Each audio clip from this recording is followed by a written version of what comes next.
Hello everyone. Today I am going to show you how to reset the TPMS on your MGZS. Unlike some cars, the MGZS does not have a manual reset button. Its TPMS is a self-learning system which recalibrates automatically when the correct conditions are met. First, make sure all 4 tires are filled to the correct pressure. Check the recommended pressures on the label inside the driver's door frame. Keep in mind that pressures vary depending on the model.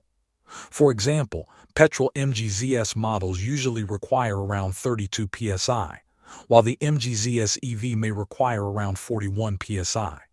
Include the spare tire if your car has one. Use a tire pressure gauge to make sure each tire is correctly inflated. Once the tires are at the correct pressures, get in the car and start driving. The system resets itself while you drive, so there is no need to press any buttons. Drive at a steady speed, typically between 20 and 50 miles per hour or 30 to 80 kilometers per hour. Continue driving for about 10 to 20 minutes. During this time, the TPMS learns the new tire pressures. You may see the warning light on the dashboard turn off after this drive. This indicates that the system has successfully recalibrated. Check any issues and repeat the driving process if needed. Thank you for watching.